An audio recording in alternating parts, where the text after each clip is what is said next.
Where are you going with this? I mean, is it turned into more than you ever expected in the last, you know, 2 to 3 years? And you could see this growing to, I don't know, 50 million, $100 million company in revenue. What's the opportunity? Or are you a startup guy going, okay, I'm at the end of my road. I want to go back to the startup, the next project. Yeah, good question. I think, well, to start, investment banking is $100 billion TAM market. So, and I have two theses that kind of drive me with the business. One is, creating a startup has been democratized in the sense of you don't need to be technical. There's just so much content out on go-to-market strategies. So it's never been easier to build a startup, especially to, it's not easy, but it's a lot easier than it was a decade ago in terms of because we were just guessing, like we are just, does this work? And through the last decade, so many entrepreneurs have been successful. And it Um, required us so much more money to get a app built, 10 years ago. oh yeah, and then it looked like crap, and then it had bugs, and just so there's been a lot of standardization in terms of these are the things you should do to build a startup.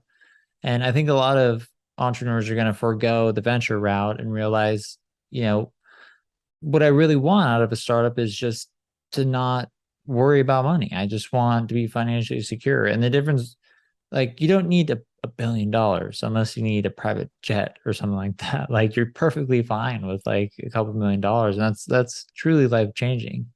In terms of how far this business can go, I think I'm an optimist, so I'd say sky's the limit. And then in terms of, how far I want to take it, what I really want to do is help millions of entrepreneurs across the whole globe.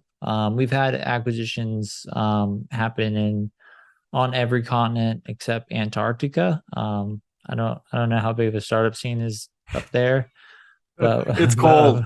It's a cold yeah, scene. yeah, but we're working on that one. Frigid.